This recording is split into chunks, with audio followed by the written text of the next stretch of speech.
lo mismo. Le aplaudían a Salinas, hay todavía quienes le aplauden a Salinas, cuando estaba desmantelando todo, entregando todos los bienes de la nación.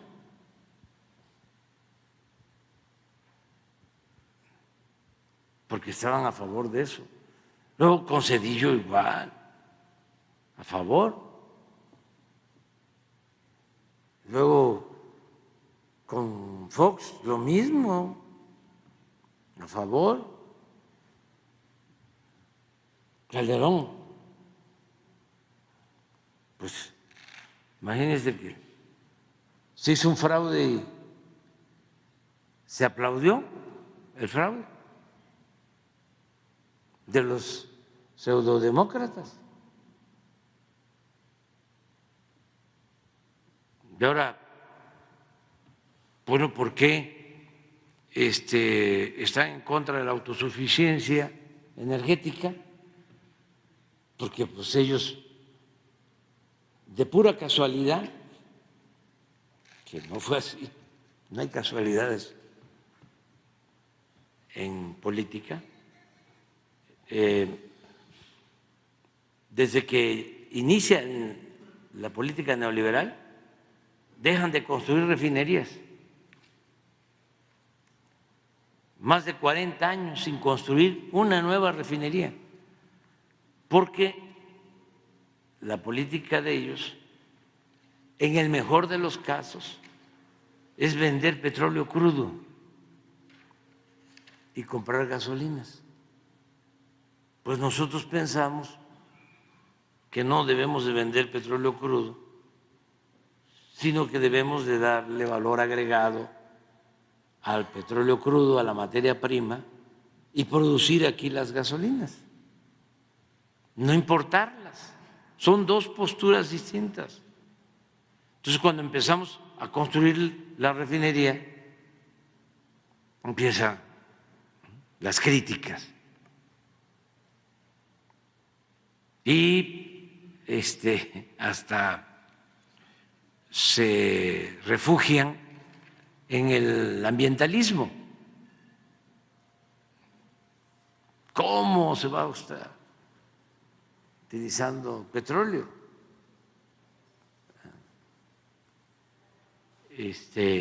Recursos no renovables. Pues nosotros quisiéramos que no fuese así, pero no tenemos otras alternativas. Todavía va a llevar tiempo a que se deje de utilizar el petróleo, estos recursos fósiles.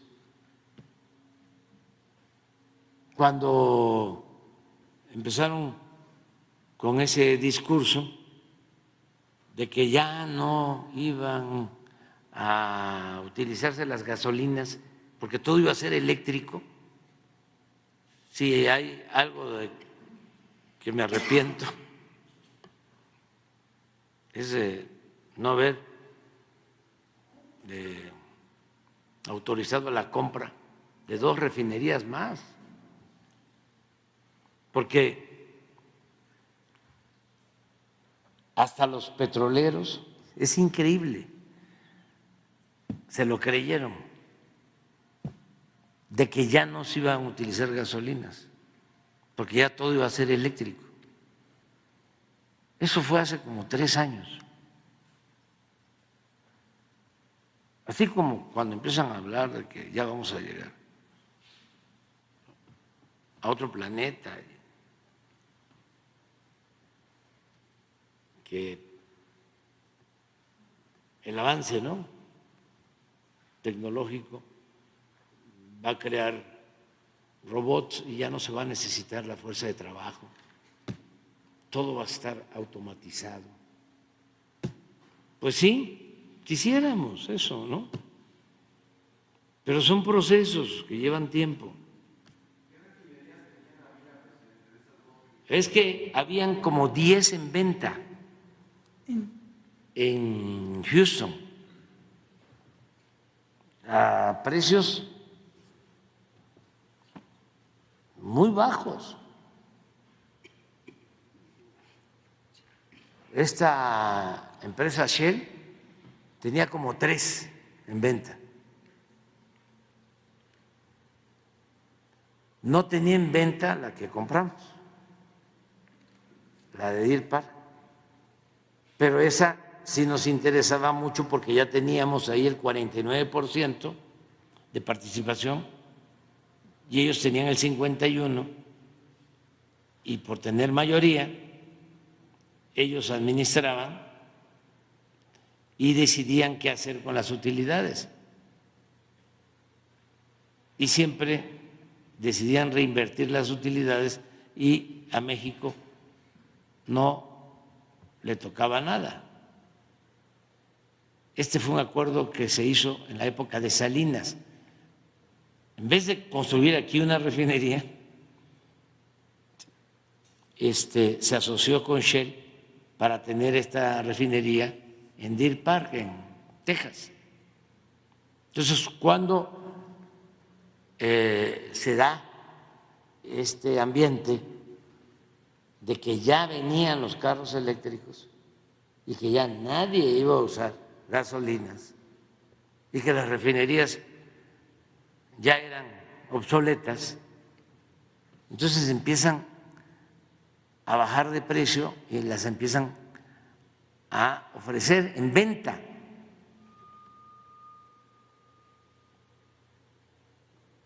Y habían como 10.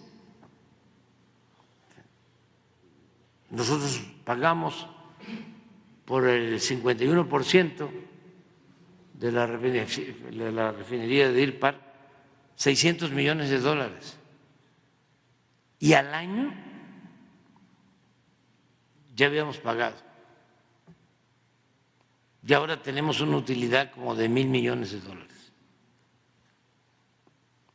El único problema que hubiésemos tenido, pero era para decir, a ver, porque pues yo no creía de que iba a ser así de la noche a la mañana, que se iba a dejar de utilizar la gasolina, como se demostró. Pero de todas maneras, pues era tomar una decisión y no iba a ser fácil que nos dieran el permiso en Estados Unidos para adquirir 3. Entonces dijimos una y lo manejamos con discreción. De todas formas, para que un gobierno, una empresa extranjera compre una refinería o una empresa en Estados Unidos, se requiere de la autorización de 3 instituciones: del Tesoro, del Departamento de Estado y de la Secretaría de Energía de Estados Unidos. Entonces a nosotros nos costó un poco conseguir el permiso de energía, porque obtuvimos el permiso del Tesoro, obtuvimos el permiso del Departamento de Estado y no querían en la Secretaría de Energía de Estados Unidos. Por eso es importante mantener buenas relaciones, porque le mandé a solicitar respetuosamente al presidente Biden que nos ayudara y ya se convenció la Secretaría de Energía de Estados Unidos, ya nos autorizaron la compra. Pero para tener una idea, la refinería de Deer Park, que produce 300 320,000 barriles diarios, 320,000 barriles diarios, no produce eso, esa es su capacidad de generación, produce como 280,000 barriles diarios. Al final de cuentas, costó 1.200 millones de dólares y la nueva refinería de Dos Bocas nos está costando 12,000 millones de dólares. O sea, para que tengan una idea de cómo estaba el precio en ese entonces. Entonces, tuvimos la suerte, compramos la refinería, fue muy bueno invertir en la refinería de Dos Bocas, porque esa refinería no cuesta 12,000. Si la hacemos ahora nos cuesta 25,000 millones de dólares. El próximo gobierno tiene, bueno, yo sí le recomendaría que siguieran apostando a la autosuficiencia. ¿Pero le recomienda construir otra refinería? ¿Mande? ¿Le recomienda construir otra? ¿Cómo hacerle? O sea, ya nosotros casi vamos a dejar resuelto el abasto de gasolinas con lo que se produce en México y con lo de Deer Park. Si acaso nos van a faltar unos 100,000 barriles, 200,000 para la autosuficiencia. ¿Qué estamos haciendo o qué hemos hecho?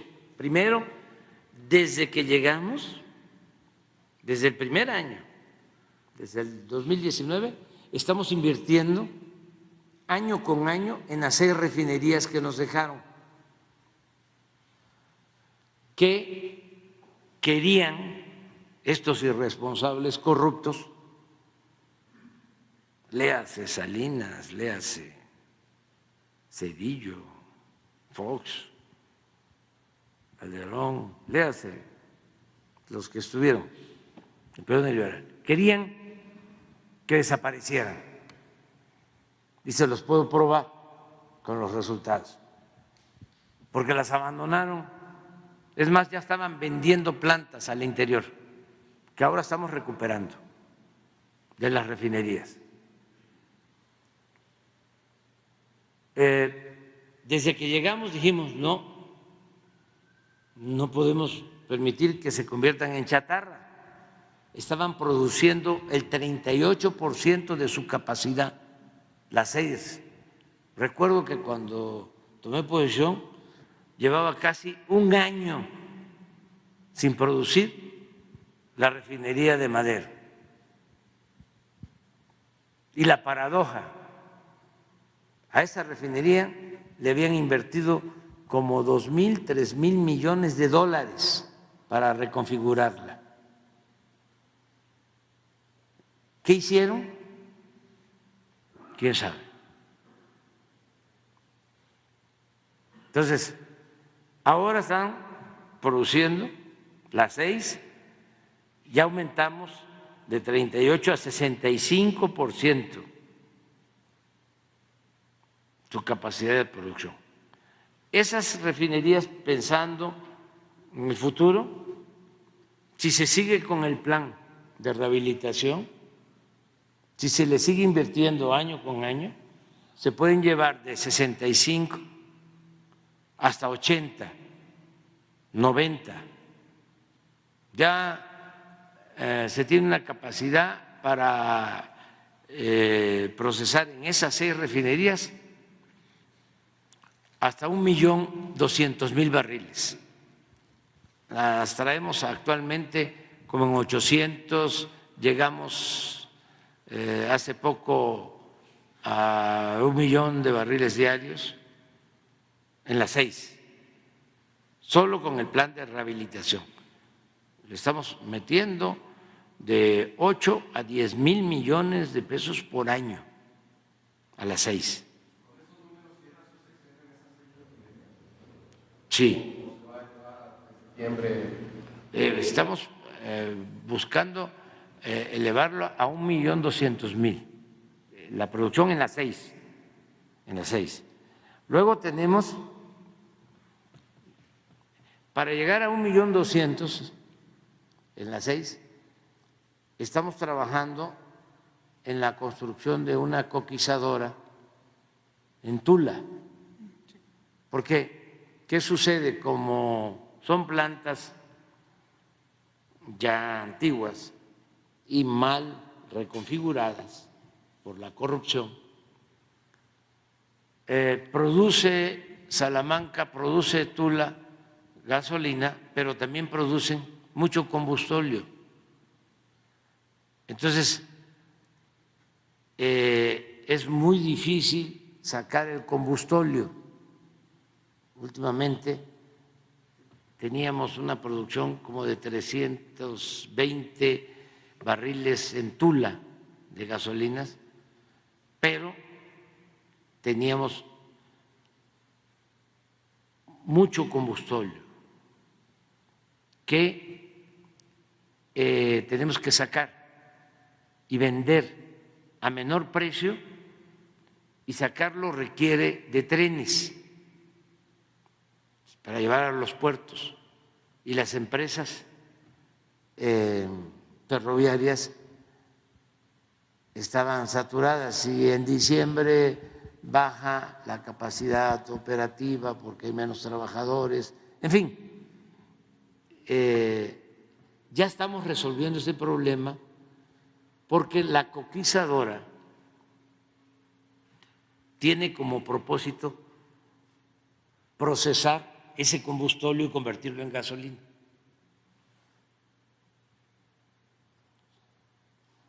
Además, significa más rentabilidad económica y significa menos contaminación.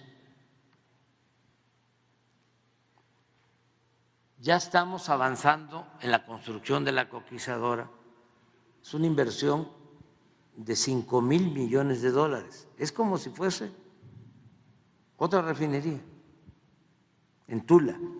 Ustedes van a Tula hoy y hay 5,000, 8,000 trabajadores laborando en esa coquizadora. Entonces, se necesita esa coquizadora y ya iniciamos otra coquizadora para hacer lo mismo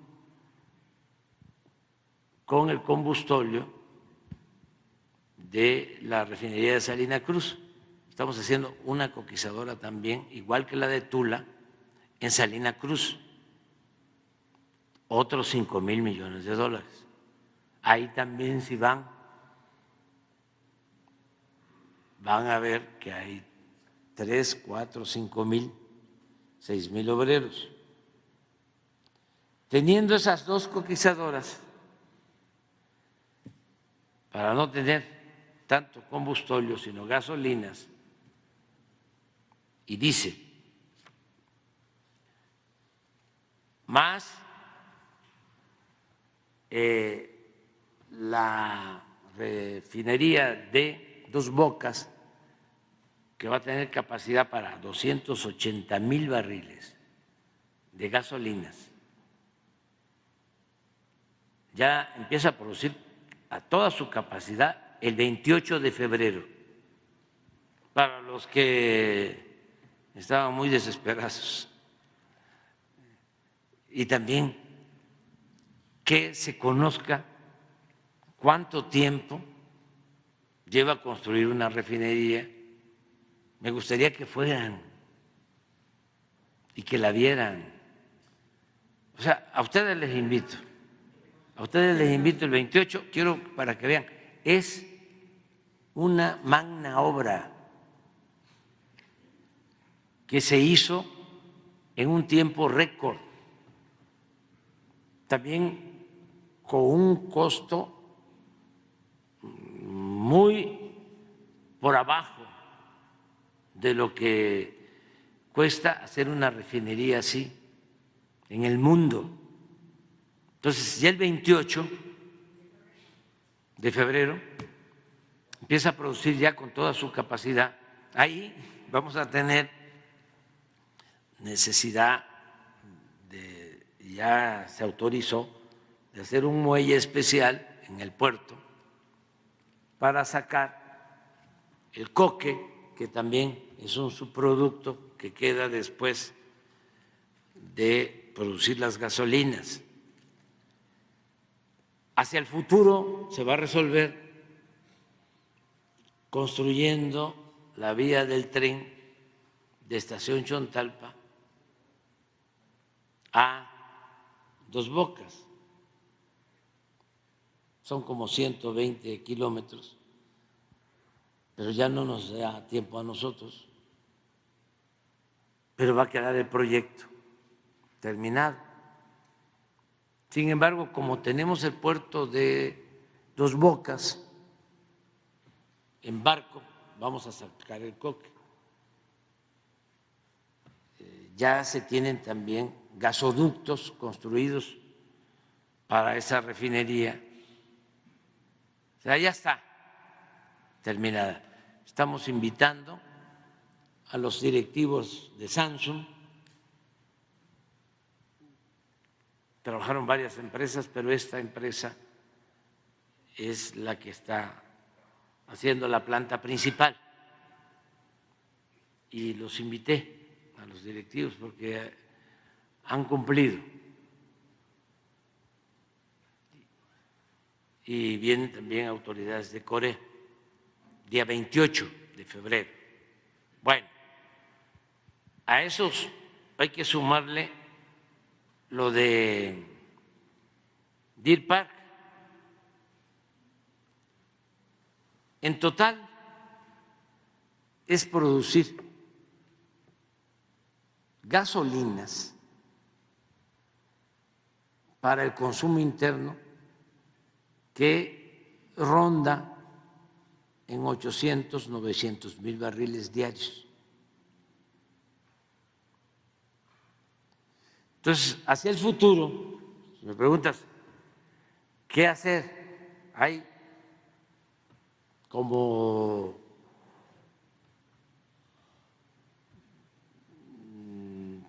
dos opciones, hay otras, o tres.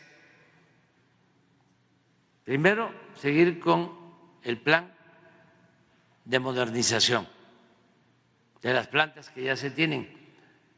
¿Cuál es la importancia de este plan? De que ya se tienen las instalaciones, ya están los ductos, ya es cambiar plantas, pero se tienen los terrenos, los estudios de impacto ambiental. Esa es una.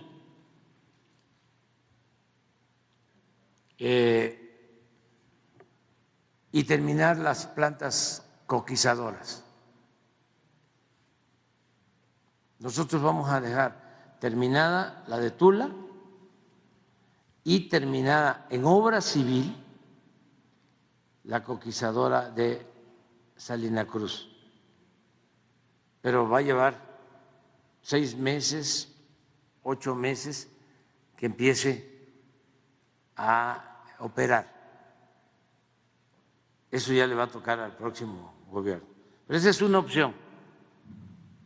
La otra opción es hacer una nueva refinería. Mi propuesta eran 3. Al final estoy haciendo 4. Porque es Dos Bocas, Deer Park, que la compramos, y las 2 coquizadoras, que son como 2 refinerías. Pero esa es la otra opción, hacer una más.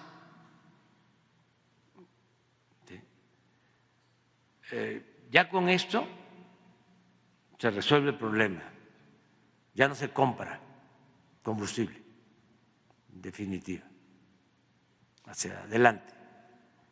Y la tercera opción es comprar otra, nada más que ya no están al mismo precio en Houston.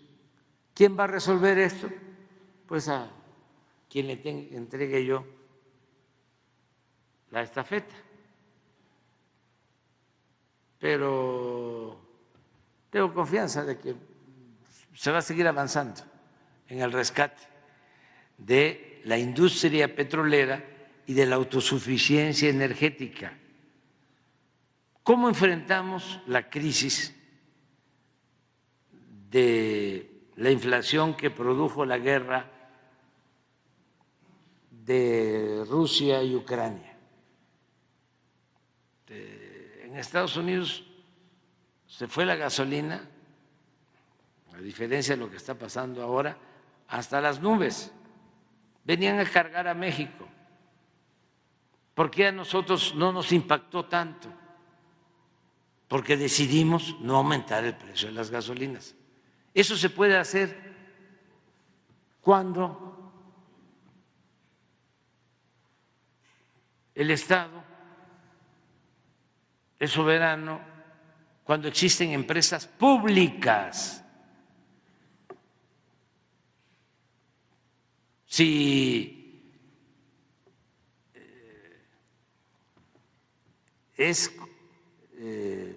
un país donde el Estado no tiene empresas públicas, pues es el mercado el que manda. Entonces, no hay control en el precio de la gasolina. Imagínense, si nosotros no tenemos control en el precio de las gasolinas, no vamos a tener control de precios. No me refiero a imponer cuánto tienen que costar los alimentos, no, control, porque ¿de qué depende la inflación? En mucho del precio de las gasolinas, del precio de los alimentos, si están relacionados. Entonces nosotros controlamos en esa crisis el precio de las gasolinas, no subieron, en Estados Unidos sí,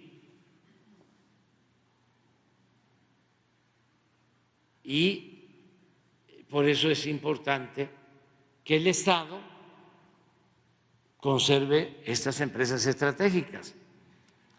Esa idea no la comparten con nosotros los tecnócratas. Ellos quisieran que todo quedara al mercado. Quieren la libertad, pero ¿saben qué libertad quieren? La del zorro en el gallinero.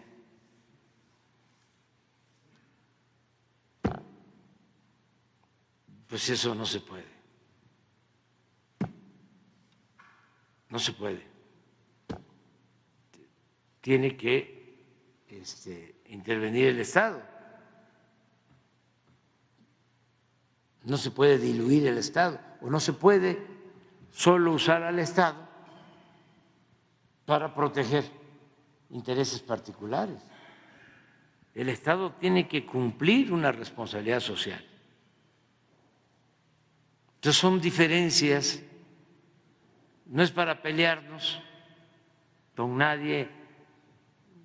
Decía yo, me gustó mucho esa palabra porque ya tenía tiempo que no la usaba ni la aplicaba, pero cuando éramos niños, jóvenes, allá de Tepeitán, mi pueblo, y en Tabasco en general, se usaba mucho que cuando uno se agarraba, ¿no?,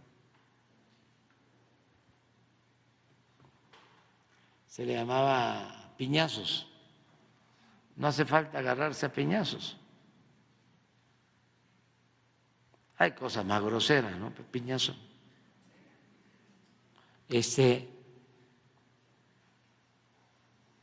Ni insultarse ni nada por el estilo, no.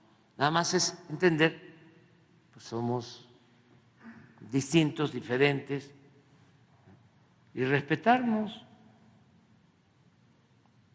y que pues cada quien esgrima, sostenga sus argumentos, que tengamos capacidad para argumentar, que no nos quedemos en el insulto o en la mentira, ¿no? Que se repite y se repite. Y que pues actuemos con libertad, pero bien, la verdad, el país está cambiando y lo estamos haciendo de manera pacífica, es una transformación y sí tiene que haber confrontación política, pero no ha pasado a mayores. No pasa nada en lo político, los cuestionamientos son normales. Hay un poco de desequilibrio, ¿no?, en los medios, pero también afortunadamente existe la mañanera, las redes, y ahí vamos